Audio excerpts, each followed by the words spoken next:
2014 से विजय रथ पर सवार बीजेपी अपने विस्तार का कोई भी मौका छोड़ नहीं रही है।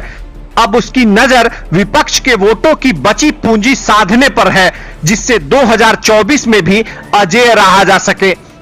लोकसभा में बहुमत के लिए बीजेपी इस बार मिशन अल्पसंख्यक शुरू करने जा रही है। इसकी शुरुआत पसमानदा मुसलमानों को साधने से हो रही है। इसके लिए बीजेपी ने यात्रा भी निकाली है।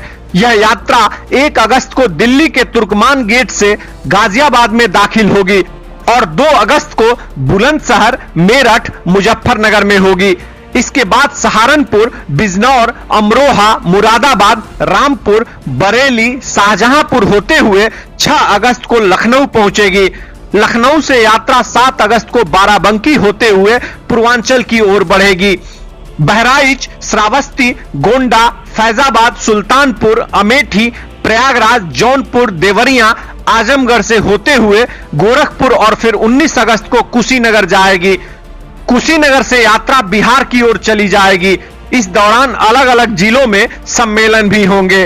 पिछले साल हैदराबाद में हुई बीजेपी की राष्ट्रीय कार्यकारिणी में पीएम मोदी ने अल्पसंख्यकों के जिस वंचित वर्ग को अपना बनाने की बात कही थी, यूपी बीजेपी ने उस पसमानदा मुस्लिमों से रिश्ता बढ़ाने की पहल शुरू कर दी है। अब मुस्लिमों में पहला फोकस पसमानदा पर है। इस यात्रा की यूपी में जिम्मेदारी संभाल रहे बीजेपी अल्पसंख्यक मोर्चे के प्रदेश अध्यक्ष कुंवर बासित अली कहते हैं कि स्नेह यात्रा का रथ उन मुस्लिम बहुल इलाकों से होकर गुजरेगा जहां पसमानदा मुस्लिम ज्यादा हैं। यह यात्रा दिल्ली, उत्तराखंड, उत्तर प्रदेश, बिहार, बंगाल, झारखंड, उड़ीसा, छत्तीसगढ़, तेलंगाना, महाराष्ट्र, मध्य प्रदेश, राजस्थान होते हुए हरियाणा के मेवात तक जाएगी। 15 अगस्त को मेवात में बड़ा पसमानदा मुस्लिम सम्मेलन होगा।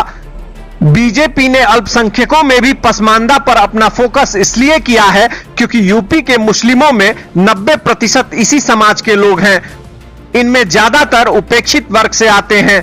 इस वजह से केंद्र और प्रदेश सरकार की योजनाओं का सबसे ज्यादा फायदा भी इन्हीं को मिला है। योजनाओं के करीब 4.5 करोड़ लाभार्थी इसी समाज से हैं।